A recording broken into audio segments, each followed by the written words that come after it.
Les acteurs du coton béninois reviennent de très loin avec la réhabilitation de l'accord cadre et la remise de la gestion de cette filière entre les mains des réels acteurs. La confiance est née de nouveau. La confiance totale est revenue puisque les producteurs étaient contents du fait de retrouver l'homme de coton. Œgreneurs, producteurs, transporteurs et membres de l'administration ont alors décuplé leurs efforts. Les fruits ont tenu la promesse des fleurs. Nous avons eu 451 000 tonnes de coton produites et égrenées. Production record jamais atteinte au Bénin. La quasi-totalité de ce qui est dû aux producteurs est entièrement payée, soit une injection de 117 milliards 318 millions 119 120 exactement. Et nous avons récupéré à 99,9% le crédit intrant. Cette campagne cotonnière a également tenu compte des données environnementales. Quand on prend par exemple les engrais, les doses qui sont utilisées dans d'autres pays sont extrêmement élevées. Nous avons des partenaires techniques qui sont venus nous rendre visite et qui ont estimé qu'on peut aller à des doses de l'ordre de 800 kg à l'hectare. Mais nous n'en sommes pas encore là par rapport donc aux doses qui sont recommandées par la recherche de notre pays aujourd'hui. Notre collaboration très étroite avec la recherche fait que nous pouvons donc maîtriser ces situations-là et dès qu'il y aurait alerte, on va donc aviser. Le gouvernement se réjouit de la performance et prend l'engagement d'accompagner à l'atteinte de plus de 500 000 tonnes pour la prochaine campagne. Cette année a été bonne et je veux féliciter les acteurs et leur dire que nous allons poursuivre dans cette direction. Les objectifs de 500 000 pour l'AIC et de 550 000 pour les producteurs, nous pouvons les dépasser. Et c'est l'ambition du gouvernement que non seulement les producteurs produisent davantage pour les années à venir, mais que nous transformions davantage de coton et d'autres produits dans notre pays. Notre engagement à faire de l'agriculture un secteur de pointe qui permette à nos compatriotes de vivre mieux dans ces filières-là, dans ces secteurs-là, est intact. Le ministre d'État invite les autres filières agricoles à emboîter les pas au coton.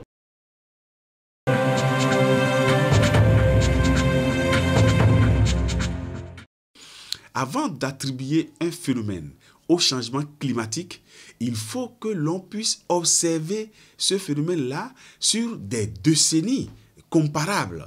Par exemple, 3 décennies comparables. Donc, ça veut dire qu'il faut une période globalement de 60 ans. Donc, comparer une trentaine d'années avec une autre trentaine, ce que nous appelons dans notre jargon une normale climatique, et voir que effectivement, il y a une différence qui est statistiquement significative. Et donc, que les pluies viennent et qu'il y ait certaines quantités qu'on peut qualifier d'importantes pendant les mois de juin et de juillet, eh bien ça c'est encore dans la variabilité normale pour le moment. Mais il peut y avoir des événements exceptionnels que nous appelons des événements extrêmes. Et par exemple, s'il tombe 100 mm de pluie en moins de 10 heures dans la région de Cotonou, eh bien cela relève d'un phénomène météorologique extrême. Alors, pour ce qui concerne les pluies qui ont démarré déjà dans la partie sud du Bénin, ceci relève de ce que nous appelons la variabilité du régime pluviométrique. Alors, s'il est vrai qu'il y a de grandes quantités d'eau qui tombent en un temps très court et qu'on s'inquiète, est-ce des changements climatiques? Pour le moment, il faut rester serein pour ne pas aller à ces extrêmes d'interprétation.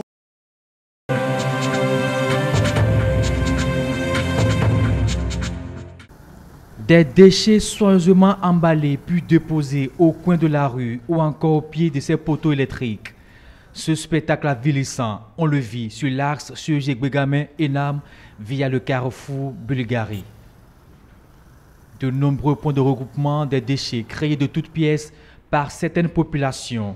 La nuit tombante ou très tôt le matin, certaines personnes sortent de leur maison des sacs de jute remplis de ces déchets et les déverse sans crainte, nous confie Hippolyte, un habitant du quartier Bégamé. Tôt ce matin, quand je suis venu à mon lieu de travail, j'ai surpris un monsieur venir déverser ses déchets ici. Et il est reparti, comme si de rien n'était. À quelques mètres, c'est le marché de Bégamé, l'un des grands centres de transaction de la vitrine du Bénin, Cotonou. Ici, c'est le comble. Ils prennent de l'argent, ils prennent les ordures dans le marché, ils disent qu'ils vont aller jeter ça et ils ne vont pas jeter. Et dans la nuit, ils viennent jeter ça ici. Ça sent, tu ne peux même pas rester là 5 minutes. Une odeur suffocante, à la limite, nous sommes en plus en pleine saison des pluies. Même à côté du 11e arrondissement, les populations ont érigé ce monticule de déchets. Approcher l'autorité locale, notamment le chef d'arrondissement, s'est refusé de se prêter à nos questions, mais accuse l'État central, qui selon lui, aurait décidé de gérer directement avec les structures de précollecte non encore remboursées. En attendant, certains usagers crient leur ras-le-bol. La préfecture dit que le Cotonou l'appartient. La mairie dit que le Cotonou l'appartient. Le gouvernement dit que le Cotonou l'appartient. On va aller voir qui? Donc, nous, la population, nous compte aussi dans les ordures. Nous, si nous sommes dedans comme ça. Une exaspération de ce citoyen, une invite à une prise de conscience collective pour changer ces images piteuses.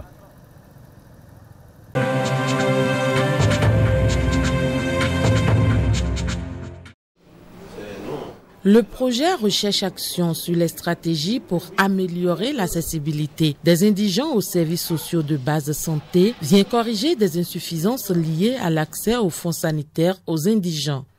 Lorsque vous prenez le fonds sanitaire des indigents, nous avons constaté que les vrais indigents ne bénéficient pas de ce fonds parce qu'il y a une lourdeur administrative dans le processus d'identification des indigents. Mise en œuvre dans 6 communes des départements du Borgou et des Collines, les acteurs échangent autour des résultats des travaux sur le terrain. L'attention des participants est souhaitée pour leur contribution à l'amélioration de ces résultats.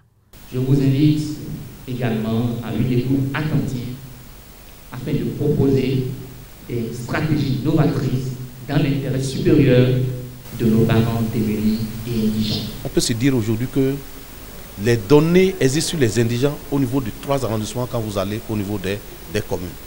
Également, 700 indigents sur 800 prévus sont pris en charge par les mutuelles de santé au cours de cette année 2017. Les élus locaux sont appelés à s'approprier le projet. L'honneur nous revient au niveau départemental d'accompagner ce processus, de capitaliser les acquis de cette recherche-action et de nous les approprier en attendant la prise en compte de ces résultats par les autorités au plus haut niveau. Le projet Recherche-Action sur les stratégies pour améliorer l'accessibilité des indigents aux services sociaux de base santé prend fin en ce mois de juillet.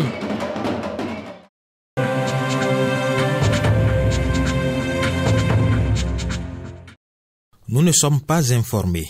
Ainsi se défendent la plupart des citoyens interrogés à Parakou au sujet de cette campagne de distribution de médicaments contre l'onchocercose. Nous ne sommes pas informés. Moi, je n'avais pas appris. Il est question donc de distribuer les comprimés d'ivermectine qui sont associés à l'albendazole pour lutter contre l'onchocercose et les filarioses lymphatiques et qui en arrivent à entraîner la cécité oculaire, les pieds d'éléphant, ou bien des gens qui ont de grosses bourses. C'est en prévention un peu à ces maladies-là que le ministère de la Santé organise chaque année cette campagne de distribution des comprimés. L'opération est officielle, mais elle passe sous silence. Un déficit de communication à l'origine de la prudence observée chez certains citoyens. Celle qui distribue ces comprimés-là, brusquement, je l'ai croisée à la maison. Elle m'a dit qu'elle est en train de distribuer des comprimés.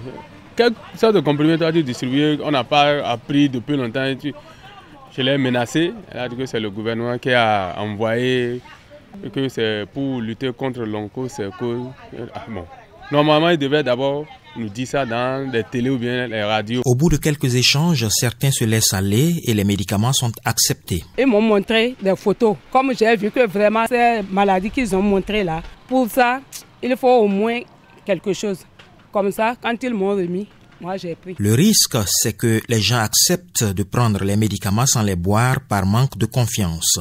Conscient du fait, le médecin coordonnateur de la zone sanitaire Parakundali rassure. Il s'agit donc des équipes et vous verrez un peu avec cette équipe-là, les cahiers d'enregistrement, nous avons donné des instructions fermes également à ces équipes pour se présenter. Il s'agit pour la plupart des relais communautaires qui sont déjà reconnus dans les différents quartiers. Démangeaisons, atteintes cutanées, défigurements et cécité progressive sont les signes caractéristiques de l'onchocercose chez une personne contaminée par le ver Onchocerca volvulus.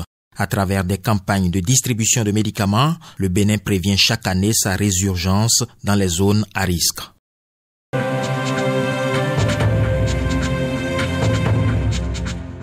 Elles sont plus d'une trentaine de femmes à recevoir des gratifications de l'Association des caisses de financement à la base, ACFB. Ce système financier décentralisé qui œuvre pour l'autonomisation des femmes a plusieurs raisons de les célébrer au titre de l'an 2016. Nous avons obtenu un résultat significatif et en plus de ça, nous avons eu la maîtrise de notre portefeuille de crédit. Un portefeuille à risque de 1,62%. Je pense que c'est très très important de le souligner. Et pour avoir un tel résultat, je pense que nos adhérents lui ont joué un rôle très très très important. Venus de plusieurs régions du Bénin, les récipiendaires n'ont pas manqué de remercier la CFB. C'est avec une joie immense que nous prenons la parole devant vous en ce jour solennel, en vue d'exprimer nos sincères gratitudes à tous les dirigeants de la CFB du fait de cette sublime considération qui est manifestée à notre égard. Pour terminer, nous rassurons la CFB de notre engagement à consommer suffisamment de crédit pour conforter et renforcer son encours de crédit, à le rembourser correctement pour assainir son portefeuille, à toujours faire de l'épargne supplémentaire et à œuvrer pour son évolution plus fructueuse et lui éviter de recourir à des refinancements coûteux. À travers cette remise de récompense, la CFB entend encourager ses clients pour des résultats plus reluisants.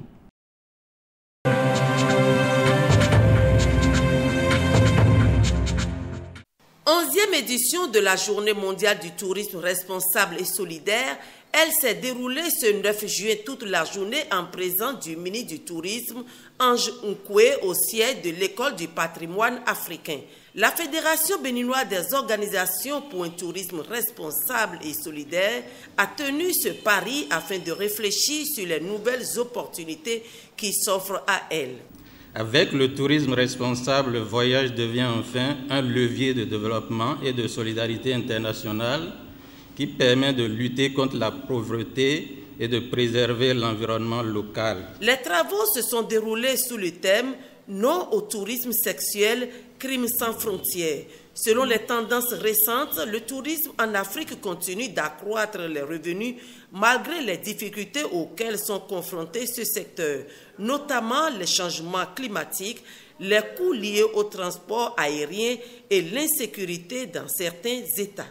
L'objectif de la coalition internationale étant d'informer, de sensibiliser, de convaincre, de dénoncer et de mobiliser les acteurs majeurs du tourisme professionnel, gouvernement, ONG nationales et internationales, à l'intérêt du concept de tourisme responsable, il est donc nécessaire que les acteurs investis dans cette thématique soient capables d'interagir avec les pouvoirs publics en formulant des avis, des propositions et en mettant en œuvre des actions concrètes pour des résultats plus efficaces. La destination Bénin doit sauvegarder sa diversité culturelle, sa richesse faunique et floristique, ont martelé les acteurs présents.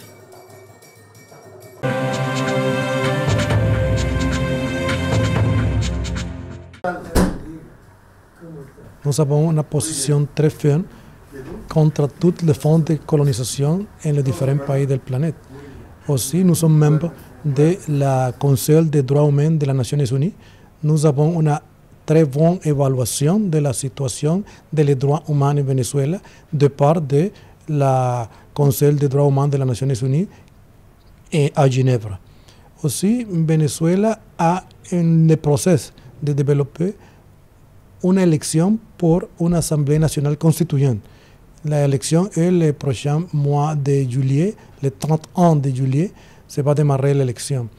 L'objectif de notre Assemblée nationale constituante est là d'obtenir le feedback de toute la population vénézuélienne, en tant que l'optimisation de notre instrument constitutionnel pour mieux développer notre pays. Les principaux problèmes sont liés au non-respect des tests. Nous envisageons saisir les jours qui viennent l'institution et nous sommes venus voir le président. Nous nous sommes rendus compte qu'à notre niveau, nous avions un grand rôle à jouer pour impacter les femmes. Nous sommes souvent retranchés derrière nos bureaux, nous rendons les décisions, mais nous constatons que la population n'est toujours pas informée de ses droits. Alors nous avons décidé, nous les femmes juges du Bénin, d'entrer aussi dans ce parcours-là, aider les femmes à connaître leurs droits, à aider à l'amélioration de leurs conditions d'existence. L'Association internationale des femmes juges a été créée en 2004 sous l'initiative de certaines aînées de la Cour suprême. Et le mois dernier, plutôt en février 2017, nous avons renouvelé le bureau de l'association.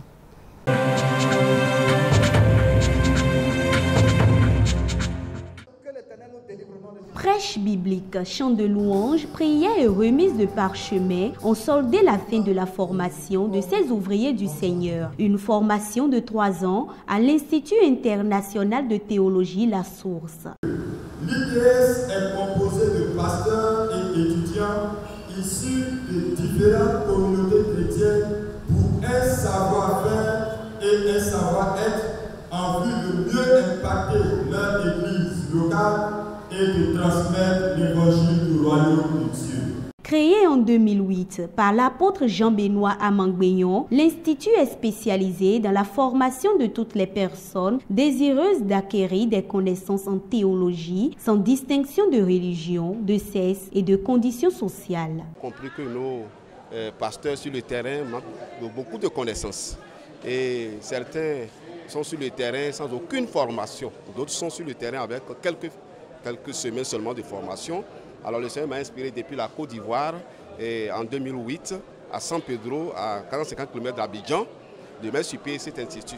Déjà la 6e promotion pour l'Institut international de théologie La Source. Les étudiants lauréats de cette promotion, au sortir de ce parcours biblique, sont visiblement satisfaits de la formation reçue. Ce parchemin va nous servir à approfondir notre connaissance, plus l'onction, parce que vous pouvez avoir la connaissance sans l'onction, vous ne pouvez pas impacter les générations. C'est ce à quoi nous sommes appelés généralement pour l'œuvre du Seigneur. L'Institut international de théologie est le fruit d'une inspiration divine selon son fondé. L'ITS a déjà formé plus de 120 serviteurs de Dieu, béninois et ivoiriens.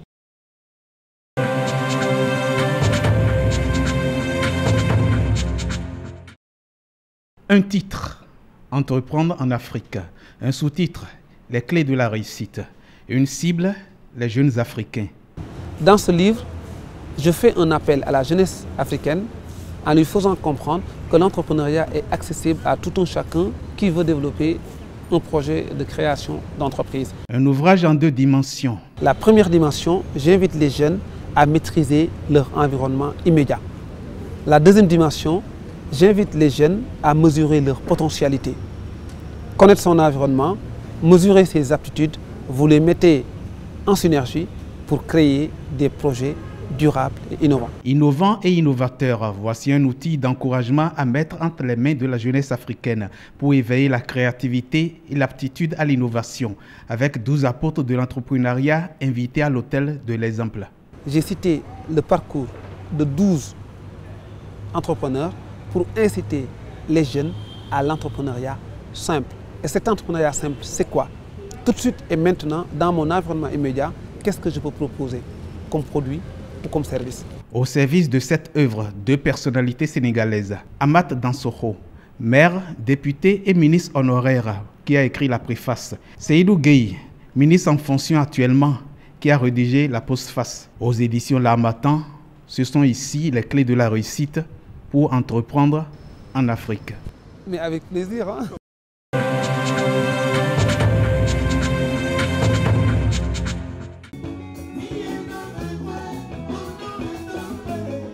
Non, ce n'est pas Eustache lui-même descendu des États-Unis d'Amérique où il vit actuellement.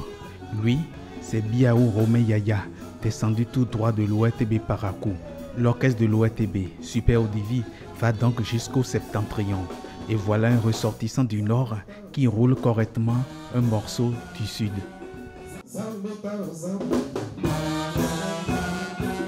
Sangbetot aux amers, Meleni Sendo. Le gardien nocturne rôde la nuit, que tout noctambule range tout et se range. Un chant de feu, adouci par un autre. Au Simado Quintor, l'eau n'a pas d'ennemi, comme elle n'a pas d'amis. Et pour ce morceau du maestro Daniel Oussagboran, on a Alain Assoba de la direction des relations publiques à Cotonou. Le Super Odivi met les petits plats dans les grands pour commencer à célébrer le 21 juin, fête de la musique, de façon superbe et sublime. La preuve, entre autres artistes invités ayant déjà répété avec l'orchestre, on peut citer Sourou Ignace Metokin, alias Don Metok, Olukami Zenab Abibou, alias Senab, et elle, Wido Sessi Christelle Guédou, alias Sessime. Pour éviter toute déconvenue et pour anticiper sur le 21 juin 2017 avant la date réelle, le public est invité à venir participer à l'enregistrement prévu le lundi 12 juin 2017. Je serai ici à l'ERTB avec plein d'autres artistes qui font la fierté du 229 pour la fête de la musique. Venez nombreux, c'est ouvert, c'est pour vous, on vous attend. Mise en place terminée à 19h.